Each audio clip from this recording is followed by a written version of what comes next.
What's going on, YouTube? Welcome to the Stay Locked In podcast. If you somehow stumbled upon this video, go ahead and hit that like, subscribe, and notification button down below. I got a crazy goal of about 10,000 subscribers. If you can help me manifest my goal into a reality, I would really appreciate it. With that being said, let's go ahead and just get right into this video. Let's go ahead and lock the fuck in. Alright, so boom.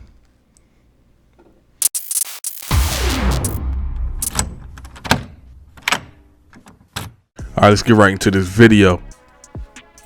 Hey, yo. Devin fucking the Dream Haney. I told everybody that I knew, everybody that I was close with, said he wasn't going to go over there and win that belt or those belts.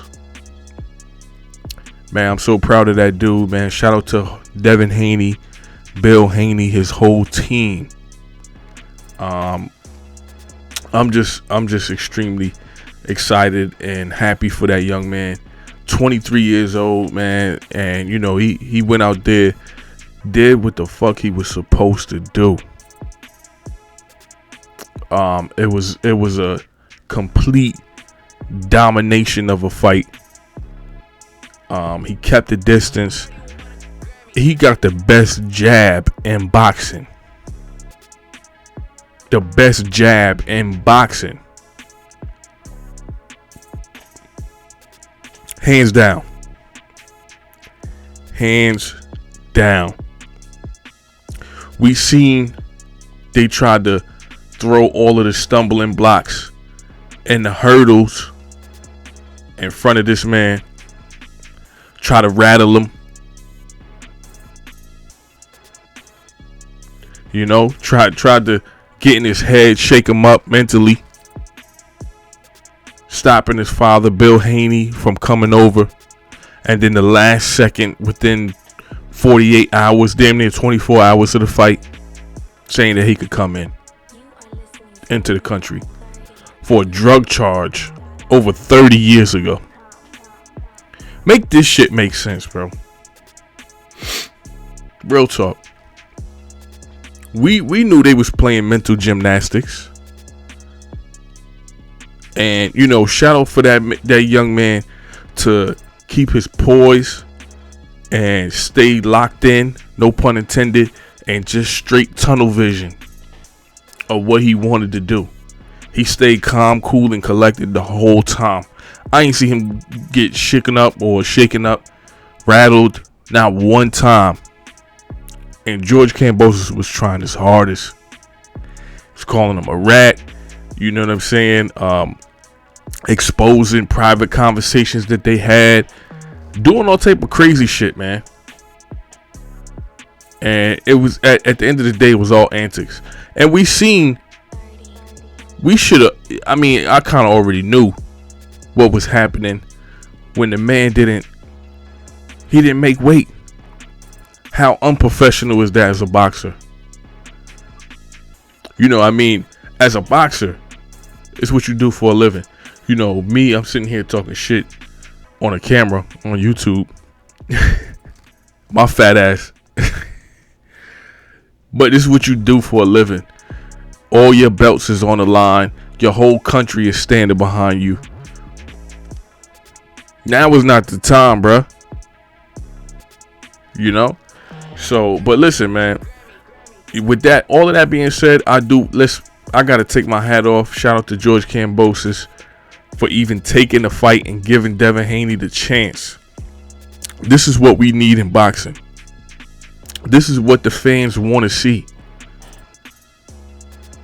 The top of the top going at it. Who's the best? Undisputed. All the belts. That's what the fans really want to see, man. And shout out to both of them for actually taking the challenge and going out there and giving the fans what they want, regardless of the results. So shout out to George Kambosos for doing that. And you know what? Even with that being said, I gotta say, it seemed like he was damn near dragged into this fight. You know, he really didn't want to fight Devin Haney.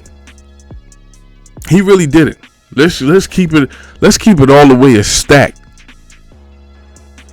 He really didn't want to fight that man at all. And we see why. We just found out why tonight. Why he was holding on to them belts forever. He was stalling and trying to do anything but fight Devin Haney. We see why he was holding on to them belts, or at least he was trying to.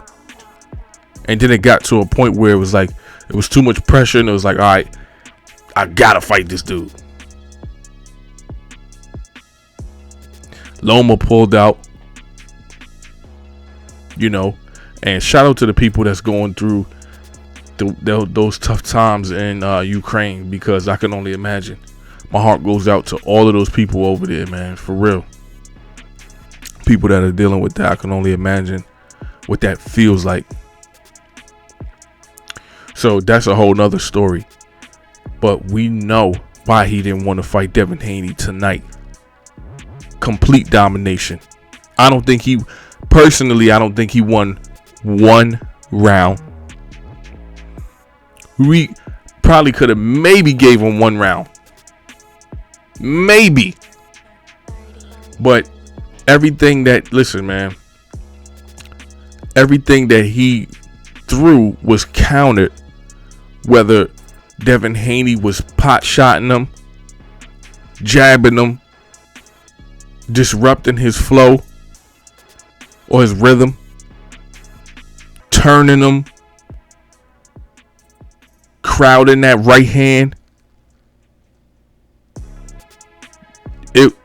There was nothing that George Kambosos had no answers for Devin Haney. None. Completely outboxed. And there was a boxing clinic put on tonight by Devin Haney. Young lion, champion, belt holder, official belt holder by Devin Haney.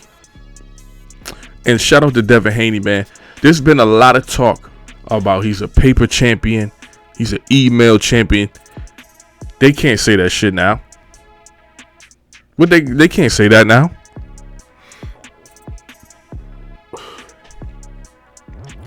I know that's got to be so satisfying for Devin Haney, just to shut people up. All of the little haters and detractors and people throwing little light jabs at him. That's got to be so satisfying and gratifying for Devin Haney. It was just an incredible fight. Devin Haney, like I said, put on a boxing clinic. There was a lot of boxing lessons going on. Hitting him with the jab, pivoting, pretty much counter punching everything, sticking and moving, using the ring. Footwork was immaculate. His defense was incredible. I was more marveling over the defense. He slipped a couple punches. He blocked a lot of punches. He took George Kambosos' best attributes away from him.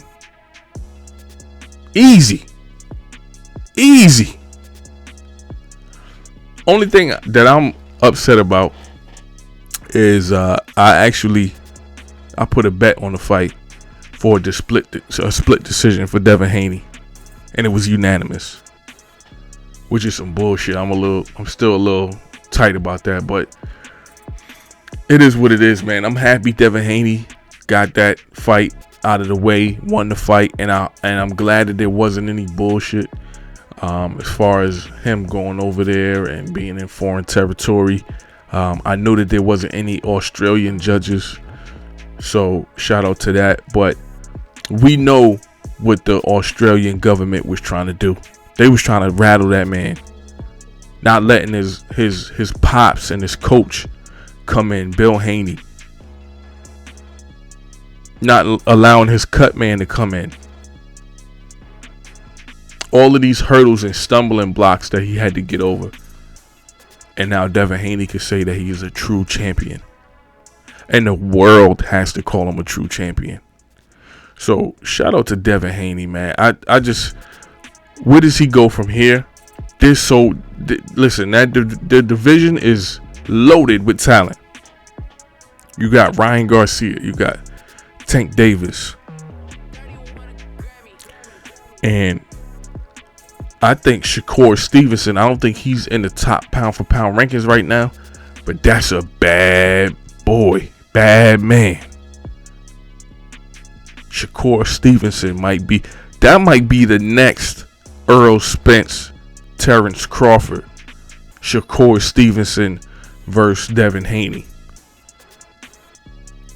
And honestly, I think Shakur Stevenson would win that. I've seen this footage out there of them two sparring, and we seen early age. I think Shakur Stevenson was like 16.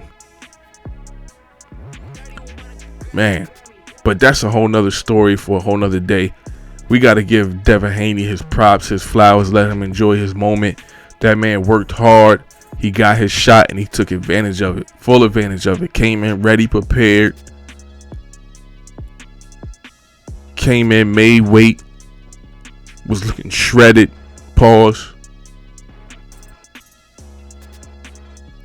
Devin Haney, man. Give that man his flowers. Stop hating on him. Give him his credit where credit is due. And let that boy shine, man. Let that man shine in his moment. 23 years young. And still got room to grow and improve. That's the scary part. That's the scary part. So, shout out to him, man. You guys get down in the comments. Let me know what you thought of the fight. If you guys had any bets tonight, whether you won, you lost. You know, what was your predictions, the whole nine. What do you guys think about the Australian government putting the hurdles and stumbling blocks in front of him? You know, denying his father entry into the country, and then last minute buzzer beater letting him in. You guys let me know what you think about that. Let me know what you think about the rematch. If you think it should be a rematch or not. Or where do you see Devin Haney going from here? With that being said, I really do want to thank you guys and appreciate you for watching, commenting, engaging in these videos. I really do appreciate it.